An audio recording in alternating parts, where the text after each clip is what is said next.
91,6 UMS FM, sentralnya anak muda. Selamat pagi. Wah, teman anak muda, tadi udah seru-seruan ya bersama dengan pasukan dongeng. Kali ini, wah ini luar biasa juga teman anak muda. Bak Pantun berkata, jalan-jalan ke Pancur Batu, jangan lupa membeli ubi. Walaupun ini hari Sabtu, mari kita isi dengan informasi. Dan ini informasi yang sangat penting. Wow, untuk pertama kalinya ya, UMS FM bekerja sama dengan MBKM UMSU yang didukung penuh oleh Universitas Muhammadiyah Sumatera Utara menggelar program MBKM on the Radio. Nah, teman anak muda, di pagi hari ini spesial yang menjelang siang, Bes sudah kehadiran narasumber yang sangat luar biasa dan akhirnya Bes bisa satu meja, satu frekuensi bersama dengan narasumber kita di siang hari ini. Kita sapa dulu narasumber kita. Ada Bapak Radiman SEMSI selaku Kepala Biro Kemahasiswaan, Alumni dan Kerjasama UMSU. Assalamualaikum Pak. Waalaikumsalam warahmatullahi wabarakatuh. Gimana kabarnya Pak? Alhamdulillah. Walaupun di tengah-tengah kesibukan dari Pak Radiman disempatkan juga di sini. Terima kasih Pak. Dan hadir juga, wow ini yang paling cantik nih di ruangan kita Pak. Iya. Ada Ibu Murfiana Koto SEMSI selaku Ketua MBKM UMSU. Assalamualaikum Bu. Waalaikumsalam warahmatullahi wabarakatuh. Aduh, suaranya aja udah luar biasa teman anak muda. Nah, informasi ini sangat penting ya buat kamu teman anak muda dan para mahasiswa, mahasiswi, khususnya juga mahasiswa, mahasiswi UMSU terkait dengan tema kita pada hari ini, yaitu pengenalan MBKM UMSU. Nah, mungkin langsung saja kita berbincang terkait dengan tema kita ini. Mungkin bisa dijelaskan Bu, ke Ibu Murfiana dulu mengenai program MBKM UMSU ini. Boleh silakan Bu. Oke, terima kasih Bes sudah berkolaborasi dengan unit MBKM.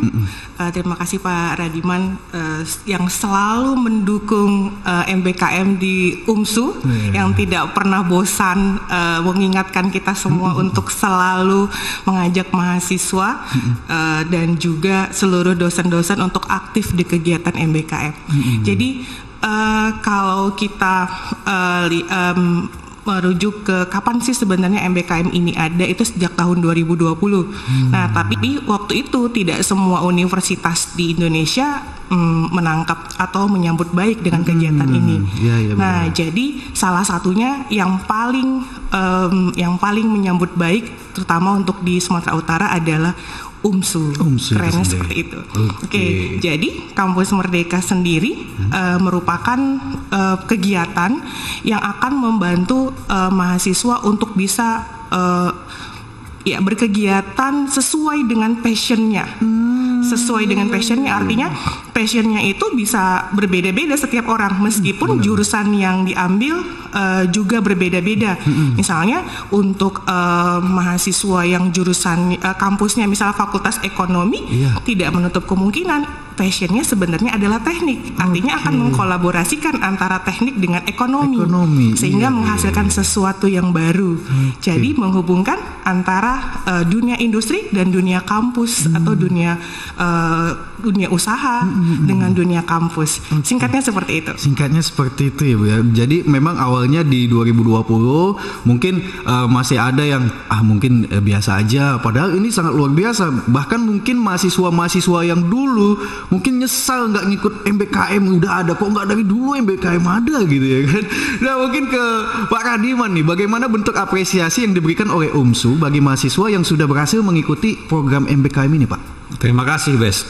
Ini program yang prestisius menurut saya, program yang sangat luar biasa. Kalau boleh saya ulang lagi kuliahnya, saya mau kuliah lagi Bes. Benar-benar. Kenapa namanya sesuatu yang saya lihat sangat berbeda dengan ketika saya kuliah dulu. Benar Pak.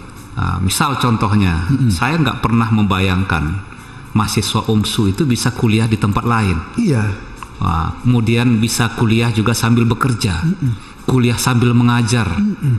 Ini sangat luar biasa saya pikir. Maka oleh karena itu UMSU memberikan apresiasi dengan memberikan semacam bukan hanya dalam bentuk materi, tapi lebih kepada konversi mata kuliah sebesar 20 SKS. 20 SKS. Ya, apa yang adik-adik lakukan ketika mengikuti program MBKM di tempat dia bekerja, baik di kampus maupun di perusahaan maupun di sekolah, itu dikonversi ke dalam mata kuliah. Jadi nggak perlu kuliah lagi. Seperti itu. Ya? Jadi apa-apa yang dilakukan itu dikonversi.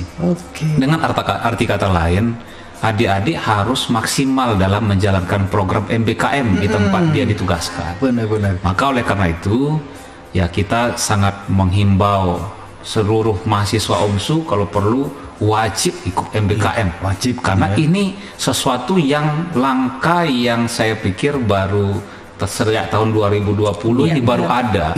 Dan anak muda itu kan suka sesuatu yang baru biasanya. Jadi oleh karena itu UMSU selain mengapresiasi dalam bentuk SKS juga menyalurkan UKT, uang kuliah tunggal 2.400.000. Walaupun uangnya itu dari Kemendikbud Ristek Dikti, dari pemerintah, tapi UMSU tidak pernah langsung melayani adik-adik dengan memfasilitasi bagaimana memastikan dana UKT 2,4 itu langsung masuk ke rekening mahasiswa. Tepat sasaran dia. Tepat sasaran dan tidak ada potongan, tidak ada kutipan. Itu kita pastikan itu di Biro Kemahasiswaan. Kalau ada kutipan, lapor ke kita. Seperti itu guys, kira-kira. Wow, luar biasa sekali teman-teman muda, dukungan dari Universitas Muhammadiyah Sumatera Utara terkait dengan program MBKM ini ternyata. Nah, mungkin ke Ibu Murfiana lagi terkait dengan program MBKM ini. Mungkin masih ada yang mahasiswa yang belum tahu, atau untuk teman anak muda juga nih, ada berapa jenis sih program MBKM yang sudah berjalan di UMSU ini? Mungkin saya tambahkan dulu, kalau misalnya kalau kita bicara tentang Kampus Merdeka dulu sebelum kita masuk ke program ya Bes ya. Jadi ini sekarang di dunia kan sedang lagi tren bicara tentang SDGs, Sustainable Development Goals, yang tujuannya adalah mewujudkan pendidikan yang berkualitas untuk semua. Untuk semuanya. Jadi Kampus Merdeka itu adalah benar-benar memerdekakan pendidikan. Jadi mau belajar apapun kita merdekakan. Nah, itu yang saya apresiasi, sangat saya apresiasi. UMSU begitu menyambut baik dengan pendidikan berkualitas untuk semua. Artinya walaupun kita ada di Sumatera Utara, kita bisa belajar sampai ke seluruh dunia. Iya benar. Jadi kita bisa sampai ke negara-negara lain ya Pak ya. Jadi kemarin bisa ke Irlandia kan? Iya.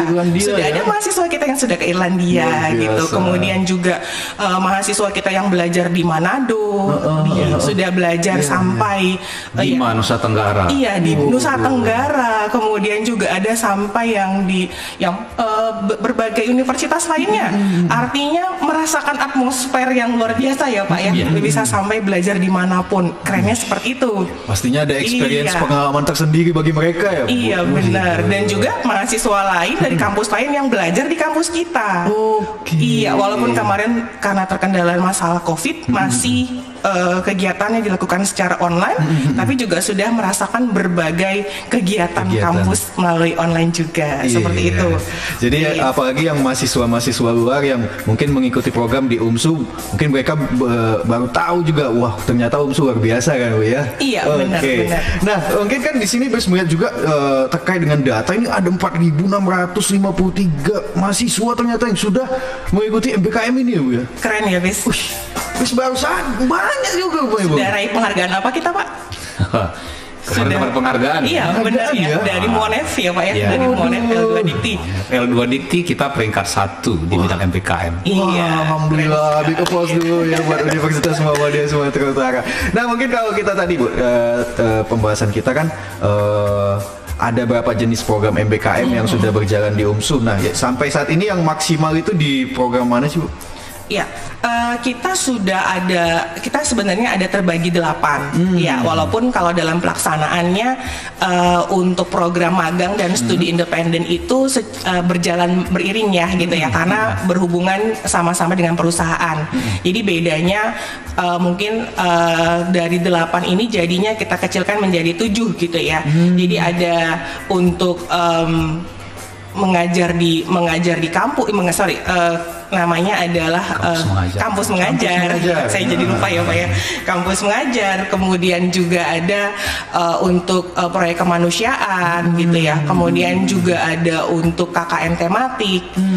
Tadi juga ada kegiatan magang, kemudian ada studi independen, kemudian ya ada kewirausahaan juga yang akan segera launching gitu ya.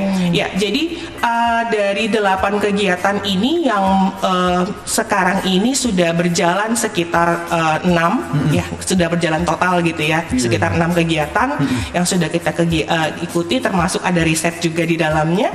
Nah, untuk kegiatan-kegiatan ini juga ada yang diselenggarakan oleh pemerintah, ada juga yang diselenggarakan oleh internalnya UMSU gitu ya. Jadi kita tidak menutup peluang, misal kita mendorong mahasiswa kita sebanyak-banyaknya untuk mengikuti, ambil kesempatan untuk pembiayaan ikut kampus merdekanya pemerintah punya.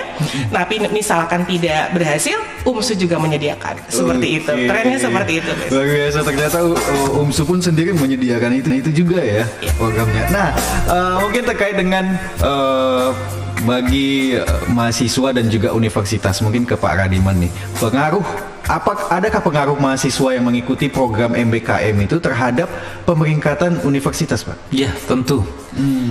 Di kemahasiswaan itu ada namanya SIM-Katmawa, SIM pemeringkatan kemahasiswaan. Okay. Dan kontribusi dari program MBKM ini cukup tinggi sekali. Alhamdulillah pada tahun ini ya, berkat adanya bantuan dari seluruh elemen mendukung program MBKM ini, UMSU sekarang di pemeringkatan kemahasiswaan masuk jajaran 50 besar perguruan tinggi negeri dan swasta terbaik di Indonesia. Jadi tepatnya kita itu sekarang berada di peringkat 43 PTN PTS terbaik se-Indonesia oleh Kemendikbud Ristek-Dikti. Seperti itu.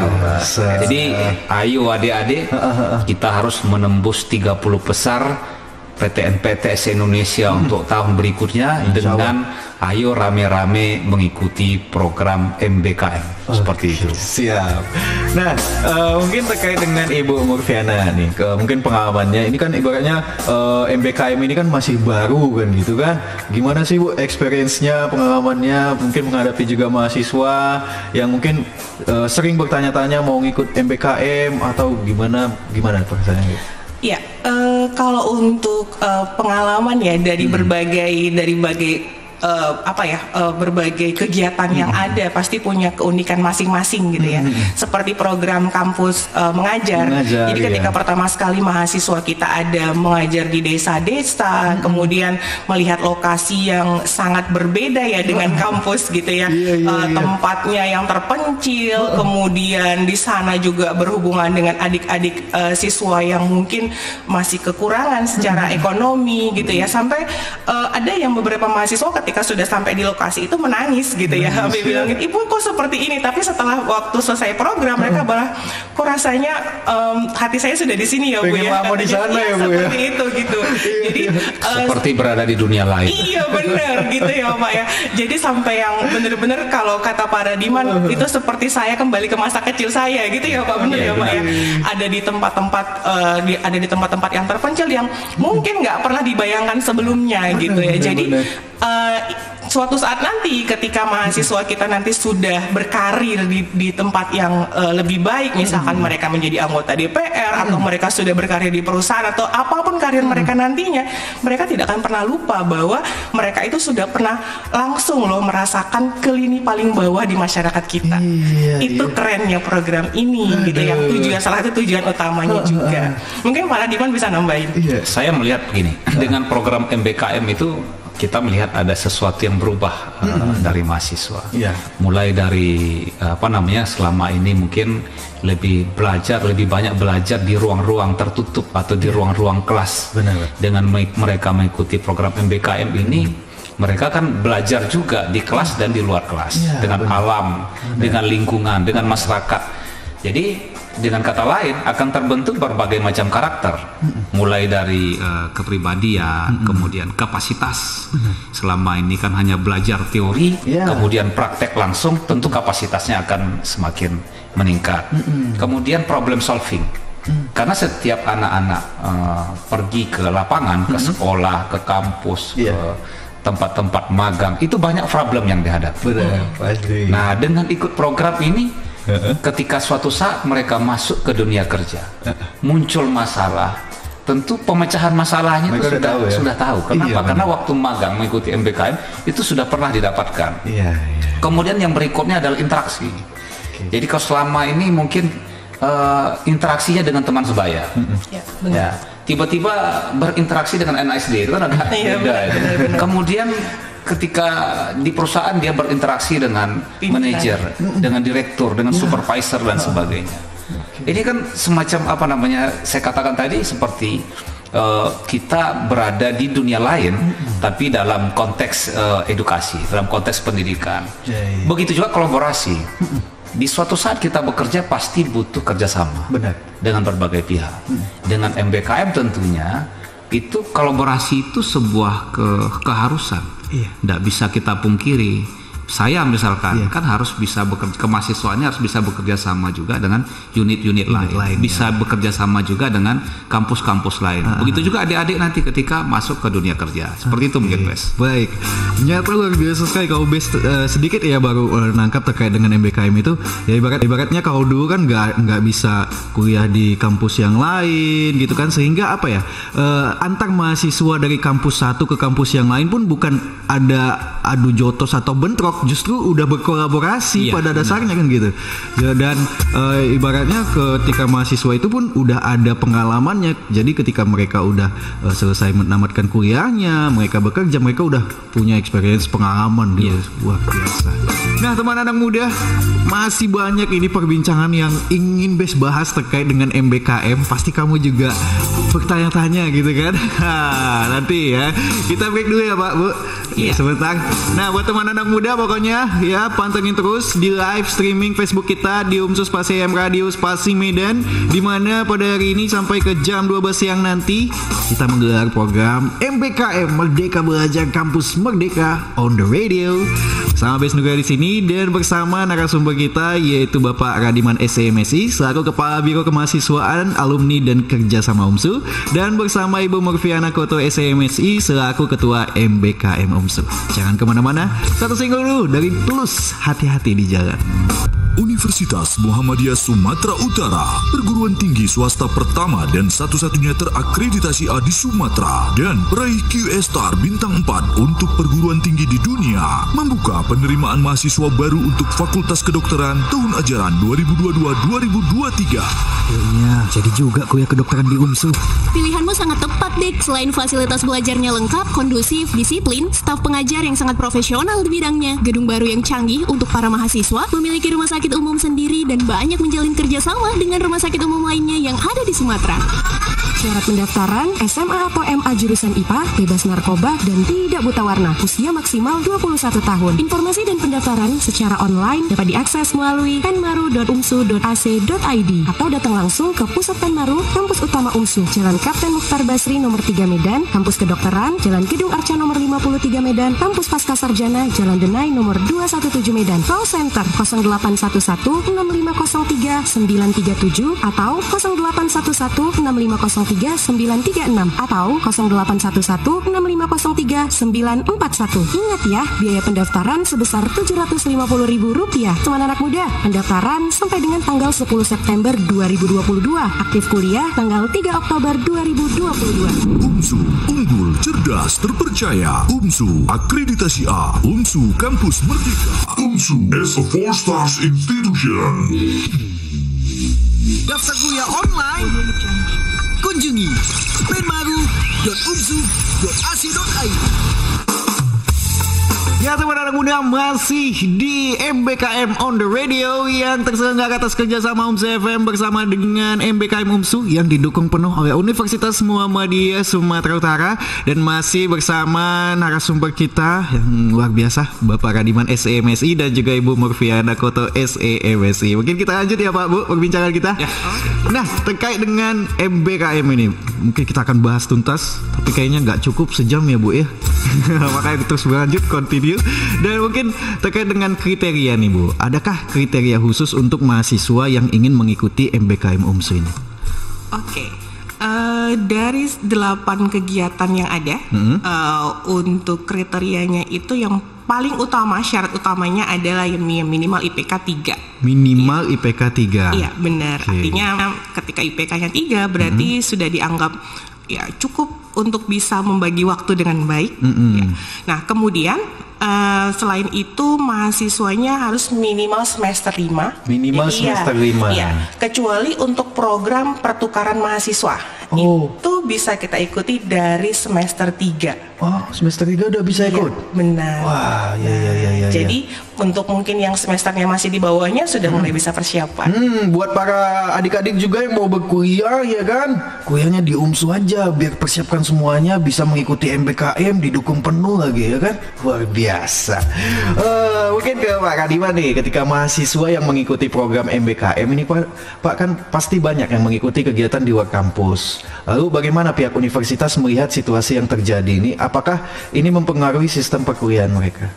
Alhamdulillah, karena kita sudah buat SOP-nya, jadi aman-aman saja. Sejauh ini aman-aman saja. Malah anak-anak yang rajin-rajin tuh malah memilih dua-duanya. Jadi ada yang dia mengikuti, siangnya mengikuti program MBKM sesuai yang ditugaskan oleh institusi yang mereka tuju, malamnya mereka berkuliah online seperti itu. Juga. Apalagi di UMSU kan tidak hanya berkuliah secara tatap muka, tapi akan modelnya kan blended learning. Bisa belajar online, bisa juga offline.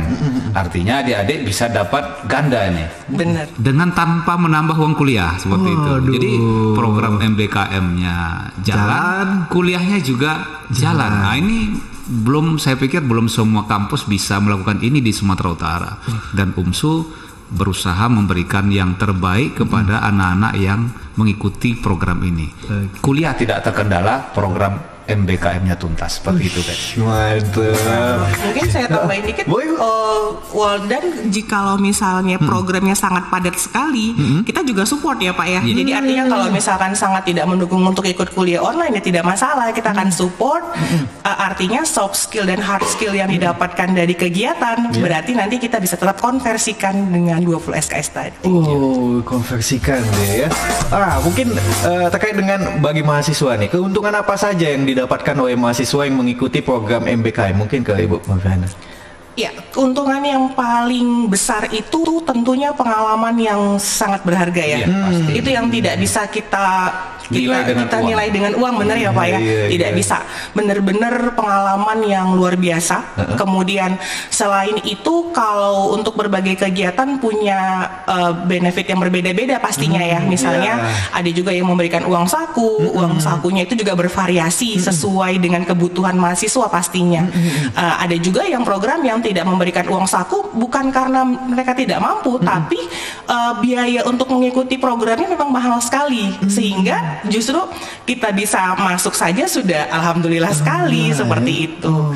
Nah juga selain dari itu pastinya kegiatan yang kemarin kami pernah berdiskusi dengan beberapa perusahaan ya Pak ya, yang kita dapatkan bahwa ternyata perusahaan-perusahaan yang ada itu sekarang menjadikan kegiatan-kegiatan seperti magang, seperti studi independen itu sebagai ajang mereka untuk merekrut. Artinya mereka sudah potensi-potensi ya. Benar. Jadi mengurangi budget rekrutmennya mereka nantinya. Jadi ngelihat sudah seperti apa mahasiswa yang magang di tempat mereka, sehingga mereka sudah tahu atmosfernya gitu ya. Jadi nantinya tidak perlu lagi repot-repot.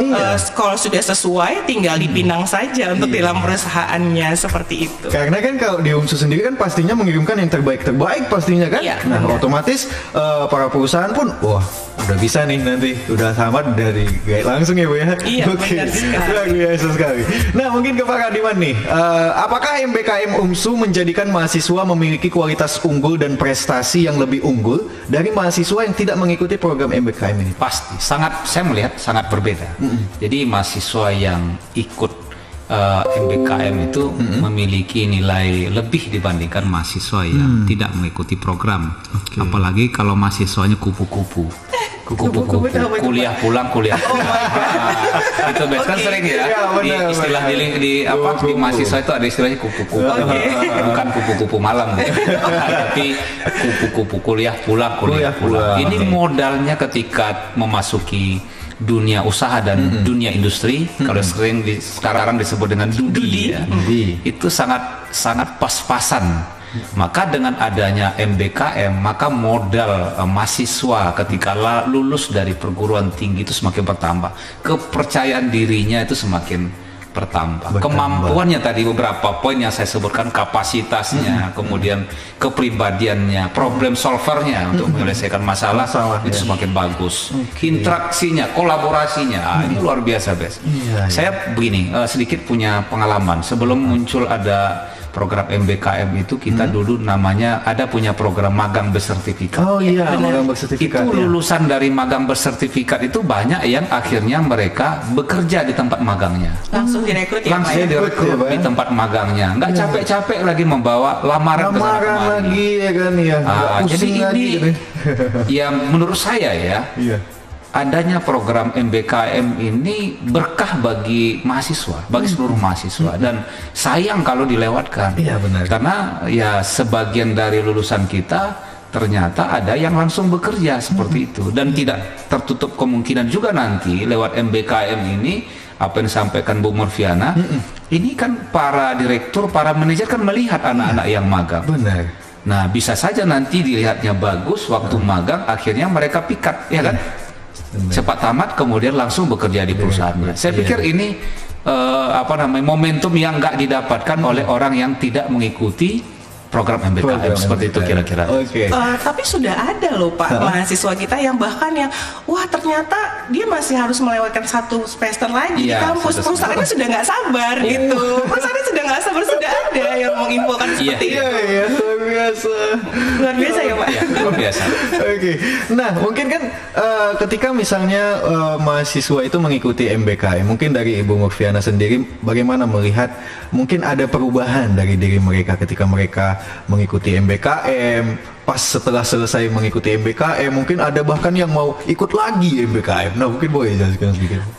Pengalaman kita biasanya kampus membuat acara silaturahmi ya, ketika dilepas mahasiswanya, artinya kita benar-benar menunjukkan bahwa kalian adalah bagian dari semua UMSU ini, gitu ya.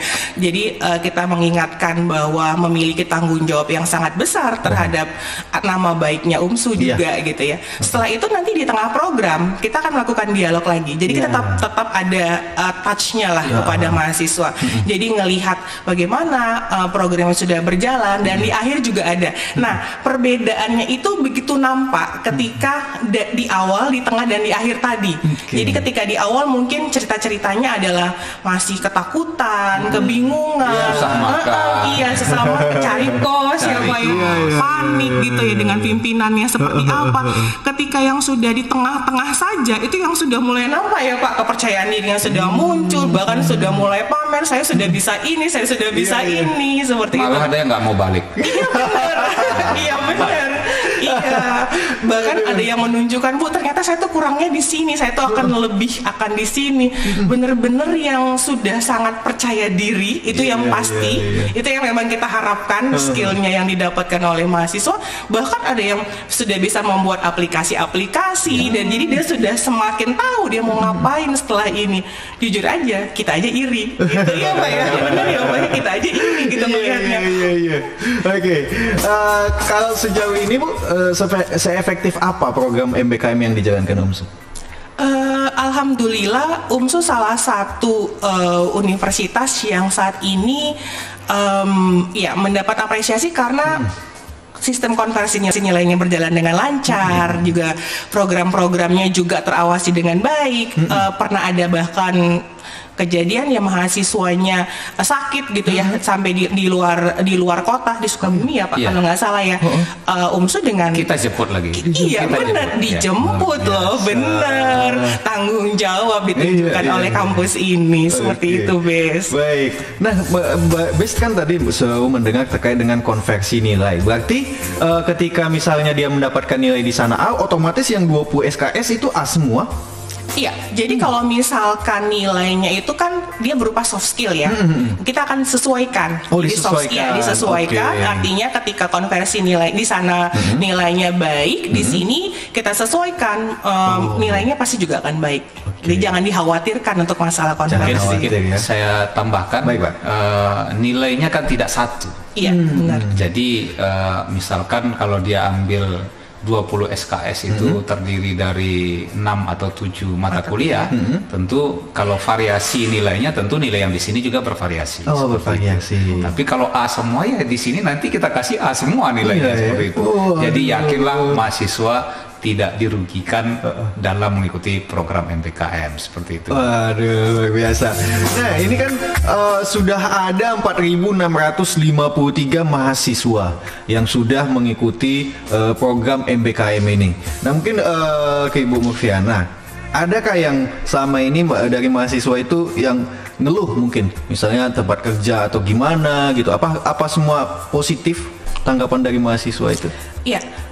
Yang pasti kita sebagai universitas mengajarkan mahasiswa untuk bertanggung jawab dengan pilihan yang sudah mereka ambil. Jadi pernah memang ada yang ketika sudah lulus kemudian baru panik, ternyata ditempatkan di lokasi yang cukup terpencil ya Pak ya.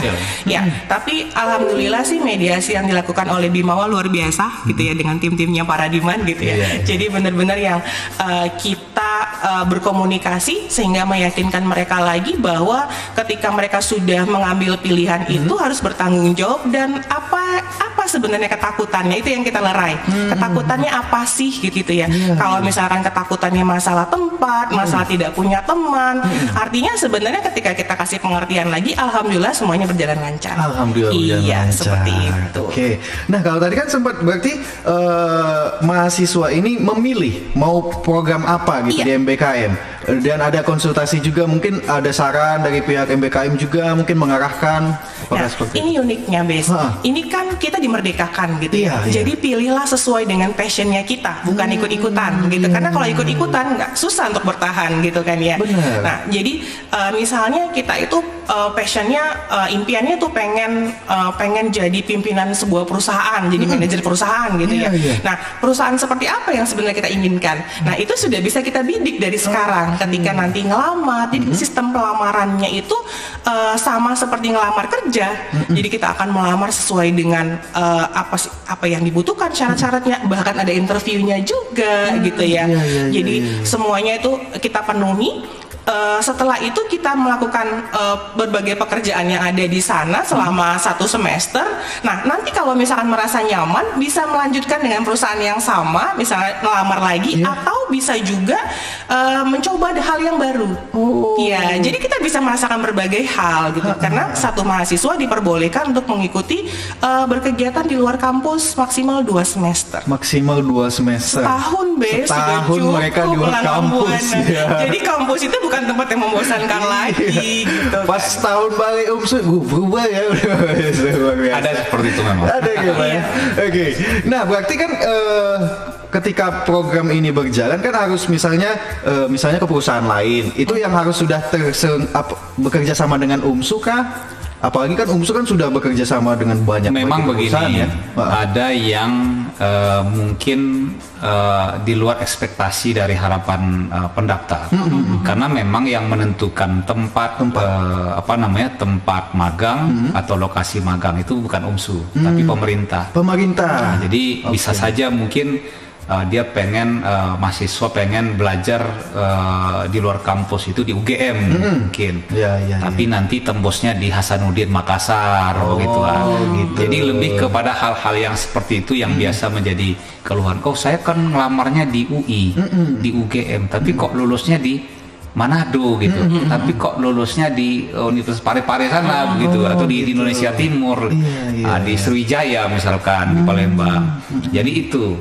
Nah, anak-anak kan seperti apa yang disampaikan oleh Bu Marviana, kita sudah memilih, ya kita harus terima dengan apa yang ditetapkan oleh oleh pemerintah.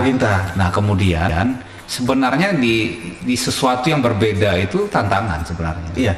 Jadi kalau apa yang kita impikan sesuai itu nggak ada tantangannya. Iya. Artinya mulus-mulus saja. Iya. Itu berarti udah tercapai dong. Tercapai gitu kan. Tapi malah tantangannya kita harus bisa beradaptasi dengan cepat, menyesuaikan dengan impian yang baru kalau menurut saya. Yang tadi mimpinya di UGM atau di UI, kalau bekerjanya mungkin di tempat-tempat perusahaan yang bonafit, tetapi tidak di perusahaan yang seperti yang diharapkan kita kan harus membuat impian ulang kalau menurut saya. Dan ketika bisa maksimal, wah itu lebih oke kalau menurut saya seperti itu. Dan bisa saja dia bisa meraih impian yang sesungguhnya kan gitu ya. Bagaimana menikmati kondisi yang dia dapatkan, sebenarnya banyak hal yang bisa dinikmati ya. Seperti ada mahasiswa yang ketika ditempatkan di Kalimantan, teman-temannya bilang Kalimantan jauh banget gitu kan ya. Tapi ketika dia menceritakan saya di sini bahkan sampai diajarin main golf, dia bilang gitu kan. Setelah itu bahkan teman-temannya wow seperti itu kan. Jadi asiknya itu kan ketika kita menikmati gitu ya. Oke. Baik, mungkin ke Ibu Marviana nih. Sejauh ini yang terakhir bagaimana perkembangan dari MBKM di UMSU ini? Iya, saat ini yang berjalan ada program magang bersertifikat MSIB ya. Jadi ada magang dan studi independen. Jadi dua program yang dalam satu kegiatan. Itu sedang berjalan MSIB 2 dan juga yang sedang berjalan itu kampus mengajar 3. Kampus mengajar 3. Dan kemudian juga ada program internal kita yang kerjasama dengan PTPN 4 ya Pak ya. Iya, kita sedang dalam tahap rekrutmen. Jadi mahasiswa kita yang mungkin kemarin tidak lulus di MSIB bisa mengikuti ini magang bersertifikat yang akan penempatannya adalah di PTPN 4. Luar biasa. Nah, mungkin ke Pak Radiman selaku Kepala Biro Kemahasiswaan, Alumni dan Kerjasama UMSU, mungkin terkait dengan MBKM ini, dan Bes juga baru melihat bahwa UMSU sendiri baru saja tim karate UMSU yang akan bertanding ya di kejuaraan karate nasional Universitas Esa Unggul Cup 3 Open. Waduh. Nah, bagaimana nih Pak, UMSU sampai saat ini bahkan udah 3 kali berturut-turut menjadi perguruan tinggi swasta terbaik di LLDT Wilayah 1 Sumut ini Pak. Ya, alhamdulillah pimpinan kita di UMSU ini kan sangat memahami bahwa karakteristik atau tadi disampaikan oleh Bung Marviana itu memiliki fashion yang berbeda-beda. Iya benar. Tidak hanya di bidang akademik, tapi juga ada di bidang minat dan bakat. Dan adik-adik yang bergerak di bidang minat bakat ini fasilitasi, bukan hanya difasilitasi sekedar apresiasi ketika juara, tetapi juga dalam bentuk beasiswa. Kemudian adik-adik juga diberikan kesempatan untuk mencari event-event baik di dalam negeri maupun di luar negeri. Dalam waktu yang dekat kemarin, kebetulan Esa Unggul itu menyelenggarakan Karate Open. Kebetulan saya sebagai pembina karate di baru tahu basic selama ini. Baru tahu ya. Karena belum pernah dites. Belum pernah lihat soalnya. Pembina karate tapi jangan diajak main karate. Nanti azam ya. Jadi saya mendampingi adik-adik UKM Karate ini baik di dalam negeri maupun di luar negeri. Ini jujur merupakan salah satu UKM andalan kita di UMSU. Mereka ini adalah atlet-atlet PON Sumatera Utara. Maka mari kita berdoa dukungan dari seluruh sivitas akademika. Semoga di event Karate Open yang diselenggarakan oleh Esa Unggul ini meraih medali dan memberikan kontribusi buat pemeringkatan kita di tahun 2022. Amin. Aduh, tinggal sedikit lagi waktu kita kan, Bu, Pak. Wah, padahal pengennya bincang sejam lagi, Bu. Oke, Oke, mungkin sedikit terkait dengan ajakan mungkin kepada himbauan ataupun pesan motivasi kepada teman anak muda, kepada mahasiswa-mahasiswi UMSU juga yang mungkin ingin mengikuti program MBKM ini. Mungkin dari Ibu Murfiani. Iya, seperti tadi yang Bes bilang bahwa membicarakan MBKM tidak cukup dalam waktu 1 jam ya Bes ya. Benar. Jadi nanti kegiatan-kegiatan kita berikutnya akan kita kupas satu persatu kegiatannya. Benar ya Bes ya? Iya, jadi satu persatu kegiatannya kita akan kupas bersama, kita bawa nanti teman-teman yang sudah memiliki pengalaman di kegiatan tersebut. Jadi di masing-masing kegiatan kita berikutnya akan ada para championnya gitu, para juaranya gitu. Jadi mereka yang udah merasakan gimana sih enaknya, serunya MBKM itu ya kan? Benar, kita dengerin langsung bisa nanti. Bisa menceritakannya di M Radio. Iya benar. Iya, jadi itu yang akan, maksudnya kalau kita cuma bicara tentang MBKM itu keren loh. Itu kan cuman ya mungkin emang ibu ikut kan gitu ya. Tapi kalau misalkan mahasiswanya langsung, mungkin nanti kita baru lihat ya ini buktinya loh, mereka sendiri yang merasakan. Nah, kemudian bagi mahasiswa-mahasiswa yang mungkin sudah merasa berminat dengan MBKM, sudah mulai bisa mempersiapkan diri gitu ya. Jadi sudah tahu passionnya mau kemana, kira-kira mau arahnya kemana, bukan ikut-ikutan, tapi benar-benar tentukan berdasarkan apa yang kita mau gitu ya. Karena kegiatannya begitu banyak. Kalau tidak, seperti yang saya bilang, kalau tidak senang menjalaninya juga tidak maksimal gitu. Jadi harus sesuaikan dengan passionnya. Kemudian sesuaikan juga dengan tujuan akhirnya, mau karirnya apa sih, itu bisa disesuaikan gitu kan ya. Nah, jadi setelah itu baru mulai lihat persiapannya apa. Misalnya pengen ikut kegiatan IISMA yang seperti tadi hari ini ada sosialisasinya ya Pak ya. Jadi mau ikut kegiatan pertukaran mahasiswa ke luar negeri gitu ya. Berarti persiapkan misalnya TOEFL-nya harus berapa, IELTS-nya harus berapa. Jadi mulai tahu ya dari sekarang. Jadi masih semester 1 pun sudah mulai bisa mempersiapkan diri gitu. Nah, kemudian kalau misalkan untuk kegiatan-kegiatan yang lain, misalnya untuk yang ke perusahaan-perusahaan gitu ya. Jadi sudah mulai ya mempersiapkan CV-nya itu agak lebih dibagusin gitu. Artinya ke CV itu bagus berdasarkan kegiatan kita gitu kan ya. Kita semakin banyak yang bisa kita tuliskan, semakin baik CV kita, seperti hal-hal seperti itu. Mungkin yang dipersiapkan dari awal. Oke, luar biasa sekali. Mungkin tambahan dari Pak Radiman terkait dengan mungkin motivasi juga kepada mahasiswi terkhusus untuk mahasiswa-mahasiswi UMSU nih Pak. Baik, terima kasih Bes. Sebenarnya program ini kalau dalam bahasa agamanya itu sekaligus memuhasabah diri kita. Kita mengenali apa kelebihan dan kekurangan kita. Sehingga ketika kita menyadari apa yang menjadi kekurangan kita, MBKM itu sebenarnya salah satu momen untuk muhasabah diri sebenarnya.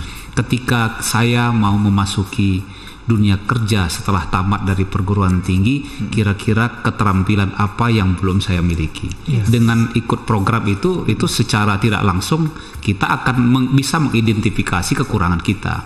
Maka saya pikir ayo kepada adik-adik semua, mari kita memuhasabah lewat program MBKM sehingga lulusan dari perguruan tinggi terutama UMSU itu memiliki kemampuan yang komplit, yang memiliki 4 sehat 5 sempurna ya.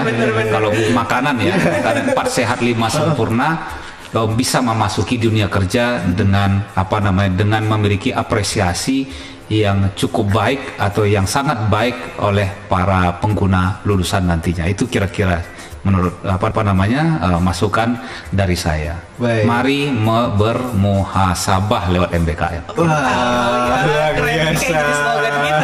Slogan jadinya nanti ya. Oke. Teman anak muda, gak kerasa ya. Hampir 1 jam sudah perbincangan kita di pagi menjelang siang ini di program MBKM on the Radio, dan ini untuk pertama kalinya program ini berjalan. Dan buat teman anak muda apalagi mahasiswa-mahasiswi UMSU, ayo ikuti program ini karena program ini nggak ada di zaman-zaman yang dulu gitu kan. Ini program yang baru dan sangat luar biasa, membuat kita bisa mendapatkan experience ataupun pengalaman dan memotivasi kita juga bahwa semua itu bisa bisa terjadi asalkan kita punya kemauan dan keseriusan ya teman-teman muda. Jadi walaupun mungkin kamu merasa itu bukan jurusannya kamu salah jurusan, tapi tidak ada kata terlambat gitu ya kan, selagi kamu mau berusaha. Boys, mau mengucapkan terima kasih banyak yang sangat luar biasa kepada narasumber kita pada hari ini. Terima kasih buat Bapak Radiman SMSI. Terima kasih buat Ibu Murfiana juga. Semoga sehat selalu, lancar terus untuk program kerjanya. Assalamualaikum warahmatullahi wabarakatuh. Waalaikumsalam warahmatullahi wabarakatuh. Nah, teman anak muda, itu dia ya perbincangan kita bersama dengan Bapak Radiman SEMSI selaku Kepala Biro Kemahasiswaan, Alumni dan Kerjasama UMSU, dan juga bersama Ibu Murfiana Koto SEMSI selaku Ketua MBKM UMSU. Dan dengarkan ya MBKM on the radio setiap hari Sabtu di jam 11 sampai jam 12 waktu Indonesia bagian Barat. Ingat teman anak muda, UMSU mendapatkan nomor pertama ya, peringkat pertama untuk program MBKM. Jadi buat kamu jangan lewat program yang sangat luar biasa ini, karena sampai saat ini UMSU aja sudah tercatat sebanyak 4.653 mahasiswa yang sudah mengikuti program MBKM ini. Merdeka Belajar Kampus Merdeka. Oke deh, kalau begitu saatnya Bes Nugra pamit. Sampai jumpa di MBKM on the radio selanjutnya. Sampai jumpa, bye bye.